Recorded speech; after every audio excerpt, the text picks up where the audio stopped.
This is Democracy Now!, democracynow.org, The War and Peace Report. I'm Amy Goodman with Juan Gonzalez. We end today's show in Oakland, California, where protests are continuing over a proposal by the Oakland Unified School District to close and merge over a dozen schools. Critics say the move would disproportionately affect Black and Latinx students in low-income areas of Oakland. Tonight, the Oakland School Board plans to vote on the closures after nearly 2,000 people logged on to the Oakland Unified School District School Board meeting to give public comment about the closures, including parents, teachers, and students. We're joined now by Moses Omolade. He's a community schools manager at Westlake Middle School in Oakland, part of a group of educators on hunger strike protesting the proposed school closures. Thank you so much for joining us. I am sure you are weak. This is day 8 of the strike. You began on the first day of Black History Month. First, how are you feeling and why are you doing this? Well, thank you for having me, Amy. And before I get in, I would like to invite my ancestors, Yoruba people. I'd love to invite the ancestors of the land that I stand on, the Olalade land, as well as the ancestors of the land you stand on, the Lenape land. How am I feeling? I'm feeling charged by my community. I'm feeling obviously weak in the body, but the spirit is strong. I'm feeling leveraged to push back against systemic racism that's happening in our communities. Why we're doing this is just very straightforward and clear. Systemic racism has run rampant in our communities for far too long, and this is never one of those times. To have community hubs in our neighborhoods be shut down without, or attempted to be shut down without community engagement is just not something that we're going to stand for. And that's what's currently happening. The school board is attempting to close predominantly Black and brown schools without engaging us at all. So we are deciding to push back. We are deciding to make noise and to crowd file about the reasons in which they're choosing to close our schools, because balancing the budget, especially when it's only 2% of your budget on Black and brown bodies, is not something that's acceptable. And Moses Omolade, the involvement of the students themselves, I understand there have been walkouts at some of the middle schools there. Could you talk about the students themselves standing up on this issue?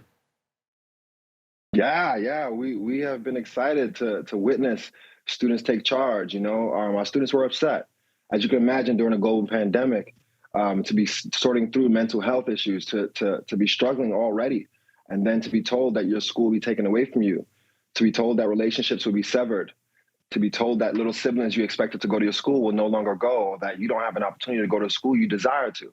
They were upset. So it was very exciting to see them charged up and willing to head into the streets, to let the district know that they won't sit silently by, to take charge and command of their own lives, which is something we've been constantly trying to teach them. And we are teaching young folks that you are allowed to push back on things that you feel are not right. Just want to say something. You know this struggle well. You were involved in one in New Brunswick, New Jersey. For me, well, no. I was talking San Francisco to Juan. State University. I was just talking to Juan Gonzalez in New Brunswick, New Jersey. It sounds eerily similar, Juan. Yeah, so that was a major school downtown that was being closed by the big hospital chain, a school that was 94% Latino, and they wanted to expand, so they just closed down the school despite hundreds of parents and students protesting. So, and this has been happening. It happened in New York City when under Bloomberg 25 schools were closed. It happened in Chicago under Rahm Emanuel. So it's been a process in all these major cities now. What is the argument that the Oakland school board says why they have to close these schools?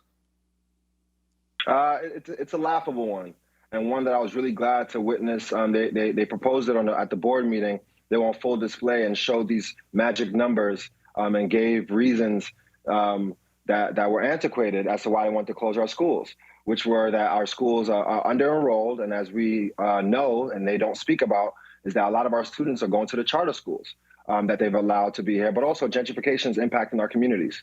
But small schools is something that all affluent neighborhoods aspire to have.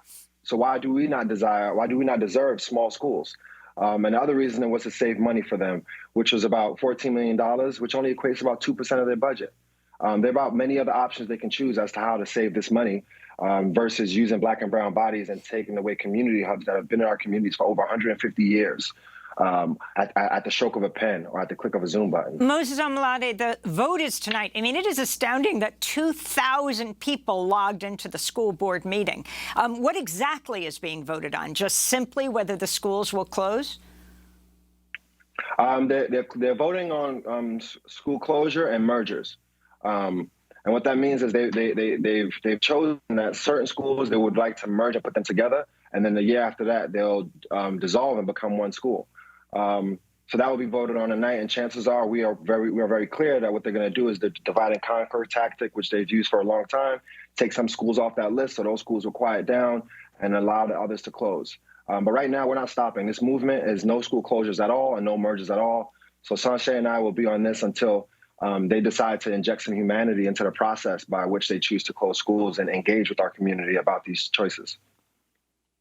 And what's your assessment of the political leadership of Oakland in the face of this? Are they 100% behind this, or can they be moved to pressure the school board? They can be moved. I mean, I think anyone can be moved. We're humans. At the end of the day, you know, it's been laughable, their approach so far. They have not come out to see us. Gavin Newsom hasn't come out to see us, and we've demanded that many times over. We've asked Tony Thurmond to come out. We've asked the board to come and speak with us. And the mayor has come out and said, yes, they deserve to close these schools, Mayor Libby Schaaf, and has yet to actually provide proper reasoning. We have no numbers. Anyone looking at these numbers will kind of laugh at it. So leadership in Oakland, in the state of California, have been laughable so far, but we, you know, have open hearts and love and desire to meet and sit with them and break bread with them, ideally someday, and talk about the reasons why our communities need to stay open. We want to thank you so much for being with us, and we'll report tomorrow on what happens in the school board vote tonight, which I believe is 6 o'clock Pacific time, 9 o'clock our time on the East Coast. Moses Omolade is a community schools manager at Westlake Middle School, part of a group of educators on hunger strike protesting the Oakland Unified School District's proposal to close or merge over a dozen schools. This is day 8 of the strike. I'm Amy Goodman with Juan Gonzalez. Stay safe, wear a mask.